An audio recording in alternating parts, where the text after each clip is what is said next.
Right.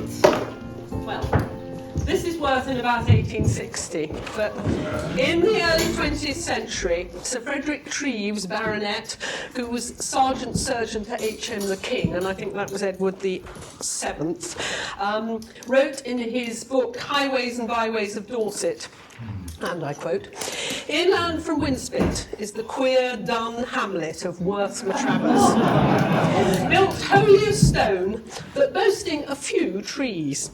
The landscape around it is reduced to two elements only, bare grass and the sea." And that is all he had to say about Worth. And, you know, that set me thinking, is that how we describe Worth now if we were going to be writing our guidebook for the 20th or 21st century? I think not. And I think the fact that, you know, we wouldn't write about it like that reflects the big changes that have happened in the last 100 years since the village was sold twice in July and September of 1919. This is going to be a short talk. I mean, I hope like half an hour max, probably. And it's based largely on the evidence from the sale brochures, which copies of which are at the Dorset History Centre. And it tells us a lot about the sort of place that Worth was in 1919 and the place it was to become in the next 100 years. So the first sale, as you can see, is essentially an estate sale. If you look down through here from the top, we start with an estate of 2,000 acres, and I'll explain a bit more about that in a minute. And the next thing of importance, in rank of importance, are good farms, more on that later. And then we move down to a fine 17th century manor house, which was Dunshay Manor. And right down here at the bottom is the old world village of Worth Matravers. So it was a very, very minor detail in the scheme of things. To be sold by Richards and Wareham at the town hall. Right at the top, I don't know if you can see, it says by direction of Captain Marston, RN. Now, some of you may even have Captain Marston on your deeds, I'm not sure. This is Captain Guy Montague Marston, RN, and those are his dates. And he was a descendant of the Calcrafts of Remston Hall, who held large estates in Purbeck, as you may know. And he'd inherited the estate in 1901, and basically he decided he was going to sell the southern half of the estate. So, and I'll show you a map in a minute. And his descendant, a guy called Richard Ryder, you may know his book about the Calcrafts of Remston Hall, and he makes suggestions in there about the fact that Captain Marston was open to blackmail for all sorts of reasons which I won't discuss here, and I really don't know, but actually what I would say is that following the first end of the First World War, a lot of rural estates, country houses, you probably know this, were actually basically the people who ran them had gone off to the war, they hadn't come back, or they'd gone to work in munitions factories. You couldn't get the staff, if you see what I'm saying. And so a lot of people were selling up for all sorts of reasons. And maybe it was just as simple as that he was selling up. If you look here, the Remston estate, this is based on all the tithe maps. I won't bore you with the details. Some of you will have seen this before. But basically, anything in purple belonged to the Remston estate in 1845, well, 1840-45. And what he was selling, this is the, this is the chalk ridge going up here, and he kept all this bit, Remston's over there, and he sold all the purple stuff down here. This is all Worth. So he was selling, as I say, about half the estate, which was really rather a lot. He was selling, I can tell you, he was selling Sandy Hill and Shallow, Woolgarston, Little Woolgarston, Aylwood, and so on, Knaveswell, Ricketts Farm, and Worth. And it says about Worth that Worth could be sold as a whole or in lots.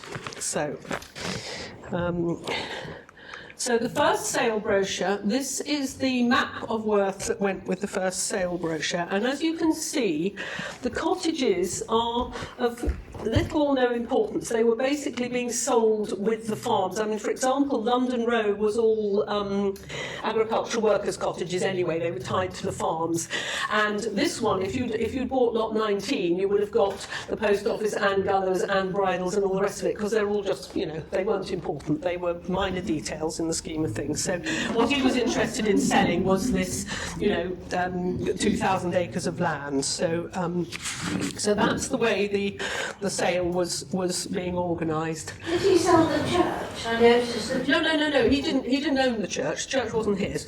The church. I should explain. The church, and in fact, yes, the church and the vicarage belonged to the Church of England. They were nothing to do with him. He didn't have that, but he owned practically everything else in the village, and that's what he sold. Now, this is, as you can see, a report of the first sale in the Western Gazette, and I wanted to give you a sense of how it was sold July 29th, Western Gazette, 1st of August, and how relatively unimportant this sale was in the scheme of things. It's this little, I can't even reach, it's this little paragraph up there, and that is all it was, and I mean, goodness knows what page it was on, I can't see, but it's a really good report, though, because it shows who the farms were sold to and for how much. And a lot of the farms were bought by the tenants. For example, Little Woolgarston Farm let to Mr. Green at £5 per annum. So it wasn't a big rental, and he bought it for £160. But what is interesting is that Dunshay Farm and the Manor House sold for £6,200. So that was obviously, you know, there was something in the Manor House bit, and people thought that was interesting. That was sold to Mr. Holland. And I'm going to read you the last paragraph, which is this little bit up here. And it says, lots 15 to 27, comprising 952 acres with the village of Worth Matravers, was offered as a whole. Included were a number of important farms, one let to Messrs Painter and Stevens, comprising 258 acres, Worth Farm, also let to Messrs Painter and Stevens, and containing 300 acres, Western Farm, 368 acres, let to Mr S Gillingham, 11 cottages and gardens, Happy Cottage and garden and outbuildings, pasture plots, allotments, double stone and tiled cottage and garden, and a plot of garden and waste ground, altogether sold for £9,900 to Messrs Beach, Bright and Keynes. So there you are. That's what Worth was worth, if you see what I'm saying. Sorry, I didn't mean it like that. In 1919. So, Messrs Beach, Bright and Keynes, who were they? Well, Mr Keynes, I think, I'm almost certain, was the farmer at Renscombe at the time. He appears in the census in 1911 and also in some of the voters' lists. Thomas Edward Keynes, he actually drops out quite quickly. I don't know what happened to him. They probably bought him out. But Mr P.M. Bright was the son of the founder of Bright's department store in Bournemouth, which later became Dingle's, and now doesn't exist. So his mother was born in Swanage and grew up there, and he became an alderman and sometime mayor of Bournemouth. And C.R. Beach, who was president of the Bournemouth Rotary Club in 1921-22, he was a draper at Bright's, so he would have run the drapery department and obviously had a stake in it, and I suspect hence the partnership. So they're the investors, you might say. And I put this picture in next, just to sort of bring us up short slightly. This is basically what they bought. And it doesn't look very good, and you have to be aware that when they bought it, a lot of it was probably falling down quite a bit because landlords didn't usually do an awful lot. I mean, I can't speak for the Calcraft estate, but I suspect, or the Rempson estate, I suspect, in common with practically every other rural landlord, they did the minimum to keep the cottages going. So it doesn't look very prepossessing. However, it seems very clear that they intended it as a quick turnover investment opportunity. So, your quick turnover investment opportunity. And they basically did a swift rebranding. Do you remember the first one was an estate sale? And This was their rebranding. So, think about where the important things were. We now have the charmingly situated old world village of Worth Matravers, 3 good farms a bit further down, and we have excellent freehold building sites and freehold ground rents, and we've got the amount of things. But you can see we've already got a switch in what we're looking at and all the rest of it. It was held at Swanage rather than Wareham. And one of the building sites, for example, I've been looking at Windycroft, which is, and this is described as a fine building site, which could be, quote, an excellent site for a weekend cottage where good sea views can be assured. So this is what we're now working with. We are selling, this is being sold, if you think about it, as a holiday destination. The first thing it says at the top here is about the railway connections. Now that was important because the railway had come in 1885, and what he's saying is if you buy a place here, you can, you can get there by train, and this is a thing. And I mean, this bit at the end here, the invigorating air of Worth Matravers has also brought it into great favour as a quiet holiday retreat, and the future should open up many possibilities for development without disturbing its picturesque and charming situation. So I leave you to think about whether you agree with that. But anyway, so they're rebranding, think rebranding. And if you remember the previous map, we've got a bit of a different layout here. We've got a lot more lots, as you might say, and things like these ones, for example, which are building plots. So there's the Windycroft one I was talking about, which has the excellent sea views. And some of these cottages, like the London Row one, some of them are still tied with one of the farms, as are some of these here, but a lot of them are now sold separately, as with Alan Lander's father, with, they've got their little patches of ground, but they are being, and the 13 lots in Worth that were part of the first sale have now become 37.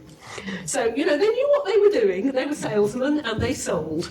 So, we've got quite a range there selling there. So, and I find this brochure very interesting because it tells you a lot of social history, in my view, and I'm using my cottage because then I can't offend anybody, if you see what I'm saying.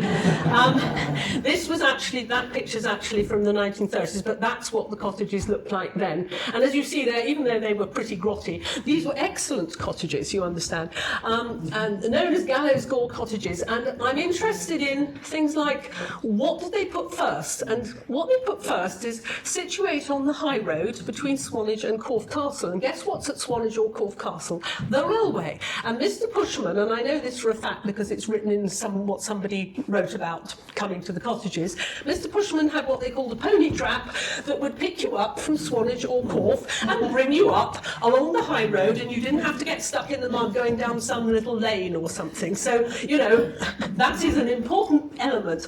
But basically, 4 rooms and a good wash house. Wash houses was obviously important. This is a wash house, by the way, this one on the end. This is where the copper would have been, and you would have done your washing and stuff.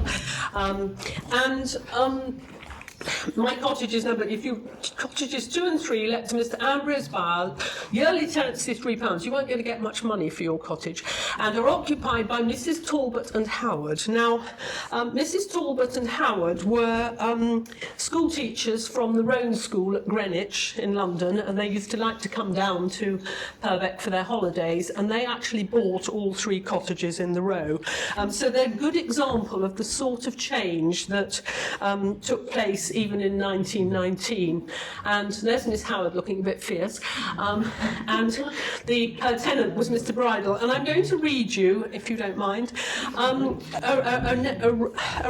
recollection from her nephew Morris, who I knew, he was still coming later on. He was Lucy's nephew, my first memories of Purbeck are of staying at Gallows Gore in about 1920, by which time Lucy and Florence Talbot had bought the 3 cottages, keeping number 3 for their own use, and having as tenants in number 1 Mr. and Mrs. Bridle. There's Mr. Bridle outside my house.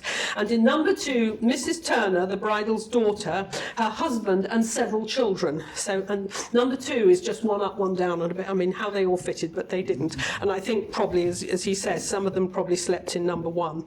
Water for all 3 cottages came from the tank supplied by rainwater from the roof opposite the front door of number 2. The wooden lid would be removed and the water drawn in a bucket on a rope. There was no electricity. Cooking was either on open fires or on a range or by a primus or other types of paraffin stove. Each cottage had its own earth closet.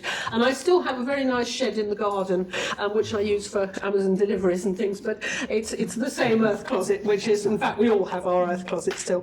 Water and electricity did not reach Gallows Gore until well after 1945, and I would say probably in the 50s and things, actually, for ours. But it's interesting just to give you a sense of what the place was like and what it did.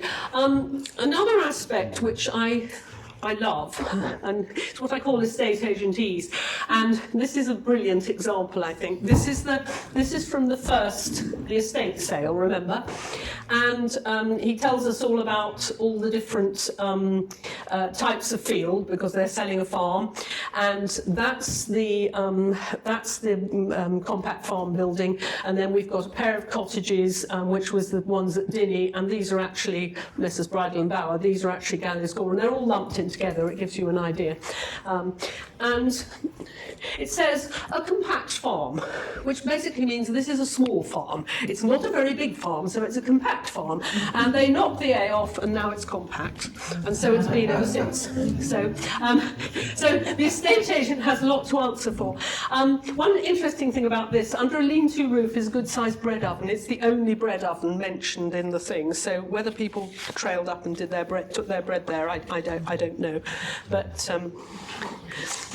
another piece of information which comes out of this is about the quarries. Obviously, there's quite a nice detailed map of the Winspit quarry here, and this is part of the Western lot. And what they're basically saying is, if you buy Western Farm, you get money from the quarries. And the way that worked was, I don't know whether you know about quarry royalties, but this had been a system which had worked from early medieval period, I think, that basically the quarryman had the right to quarry on the landlord's land, but for every ton or whatever it was, they had to pay so much in what was called royalties. So it was potentially, I mean, you didn't earn a lot, but you earned a bit, and the quarryman moaned dreadfully. But anyway, so that was, just another element. And one interesting thing it says is, the Purbeck Stone Co. recently recommenced working and are spending a considerable sum of money in making a good approach road from the quarries into the village, which became the Winspit Road. So that's that bit. And there's another bit of estate agentese which I love. If you look here, this, as you can see, there are lots of old quarry workings, just what Trev Hayson calls ridden holes, where people had dug down from the surface. And it's pretty lumpy, and that's what became Newfoundland Close. And it must have been pretty difficult to sell. And this is what they said about it. Another valuable building site, and I love this bit here because it says basically, separated into smaller parcels by substantial stone walls, it is believed there is sufficient stone in the inside dividing walls for erecting at least one house. So if you bought that one, you could build your house with the contents of it. And they're desperately trying. This is an ideal thing. And I love this bit. It's natural features. Its undulating surface, think ridden holes, makes it especially suited to the layout of an old world garden. And all I can say to that is, if you like rockeries and paving and things that do this, yes, you've got an old world garden, but you get the picture. They really worked very hard in this thing to make the thing work. So. And the Western Gazette was doing its bit again. An even smaller column this time. You probably can read it actually, but I'm going to read it to you anyway. And I think, to me, one of the key parts is the subheading, the tenants purchase property, because as I was saying to you earlier about this thing where after the First World War, a lot of these big estates were sold off. And what was happening in Worth was that the idea of a tenant owning property, I mean, it doesn't sound strange to us, but, that was a big breakthrough, because for centuries you'd had the landlord, the squire, the lord of the manor, whatever it was, and his tenants. And suddenly those tenants actually owned their own places. So that was a bit of a biggie. Right, so the tenants purchased properties. The delightful old world village known as Worth Matravers, he's obviously read from the brochure, situate on the coast between Swanage and Corfe Castle, was offered by auction by Messrs Fox and Sons in Bournemouth and Southampton at the Town Hall, Swanage, on Tuesday afternoon last week. The sale had attracted a great deal of attention, and inquiries for the particulars had been received from all parts of the country. Owing to the railway strike, many of the prospective buyers were disappointed at not being able to attend the sale, and several instructions were received by the auctioneers by telegram. In spite of this trouble, however, the council chamber of the town hall at Swanage was crowded at the commencement of the sale. Can't you imagine it? All these people in there. And the result was that every lot sold readily, competition running high in some few cases. Now, that's not actually quite true. In fact, there were some bits that didn't get sold, interestingly, including Winspick Cottage. And there was a further sale in 1923 just to sort of tidy up the odd bits. But anyway, competition running high in some few cases. The auctioneers state that practically all the village lots were sold to the tenants in spite of outside competition. So, the sale, as I said, ended the old squire-tenant relationship in Worth Matravers, ushering in a new era of freehold ownership. And this change was, as I say, part of a pattern happening nationwide. It wasn't particular to Worth, but that's how it worked in Worth. I haven't got details for the prices for the lots, but just to give you an idea, Happy Cottage and the plot went for £290. A lot of the cottages, I think, went for sort of £100, £150, that sort of price. And Western Farm went for £5,100. But I did sit down and try and do some sort of putative sums, and I think that Brighton Beach, you remember they paid £9,900. I reckon they must have cleared at least a 50% and probably 100% profit on what they did. So they were clever guys, basically. They saw an opportunity, and though, as I say, it didn't look very inviting, they went for it and did well at it. And that was all within 2 months as well, so it was a pretty quick turnover. Just as the last slide, and yet again I'm using my own example so I don't offend anybody, and I call this the social mobility of the country cottage because I actually did a research project about this in the early 90s when I was doing my first degree, and I looked at several cottages in Worth over time from about 1850 through to the present day, as it then was. And I looked at who lived in them and how they lived in them and how many people per house and what sort of people and all the rest of it. And I tried to sort of map the changes and how the changes worked. And that, as I say, is reflected in, what's happened since. And what I discovered is that most of the villagers who either bought their own plate or somebody bought it for them, as you might say, and they went on being that person's tenant, most of the villagers stayed on in their cottages as owner-occupiers until at least the 1950s. This seemed, I would have thought they would have all gone in, moved on in the trade, but they didn't. So they stayed where they were. And there are also obviously new residents in the railway carriages, and a lot of the other building plots got built up, so there would have been, more people around. And a lot of these people stayed where they were until the Aberystwyth council houses were built, because you have to remember that I don't think any of the cottages would have had indoor toilets and things in 1919. So, it must have been nice to have a proper bathroom if you could, when you could. And I think that was very often when the sales to other people happened. And more recently, as I say, outsiders such as me moved in and extended and expanded the houses. And I mean, I would imagine that there there aren't actually any cottages in Worth now that haven't had some form of extension. This is number 3 of the row. In 1948, Miss Talbot and Miss Brown added this bit, and interestingly they built another water tank here, so obviously water still wasn't going in those days. There's a really big water tank there.